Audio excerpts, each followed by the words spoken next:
ગદગંગા નાથને મારા જય માતાજી, નવનાથ સાર પેઢી 12 વરીને સર્વ દેવી પૂજક સમાજને મારા જય માતાજી. મારું ગામ પાલીતાણા, ઠેકાણું હાથિયાધાર, ઉકા જીવા, એનો વંશવારસ પેઢીવાળા માથાસુળિયા પરમાર અભરામભાઈ બીજલભાઈ સાખે માથાસુળિયા, મા વિહોતના ભુવા પેઢીપતિ ગાદીપતિ આ વાત કરે છે. તમે ધ્યાનથી સાંભળો. કોઈ પણ માણસ હોય તો કોઈનું અપમાન કરેલ નથી. સર્વ ભેગા રહીને આ કાર્ય અમે કરેલ છે. તો કરમશીભાઈની પેઢીએ આવા પેઢીવાળા બધા જ ભેગા થયા છે અને થયા હતા.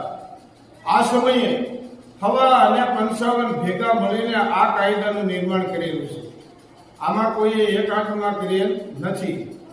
પણ હાલના સંજોગમાં એક વખવાદ થયો છે. કેવો કે હવાવાળા નિર્માણ તોડે છે, હવાવાળા કાયદાનો ભંગ કરે છે, અથવા એની દેવનો નવરંગો માનવો હોય ત્યારે કોઈ 55 વાળો ત્યાં જાય તો કોઈ રંગ પીલું આપતા નથી.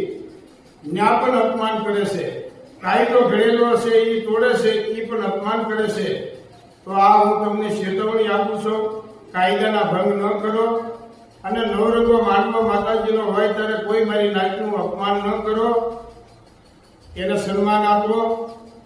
તમે તમારી રીતે છો, અમે અમારી રીતે છીએ, પણ આપણે નાત એક જ છીએ. મારી દીકરી તમે લઈ જાઓ છો, તમારી દીકરી હું લાવું છું.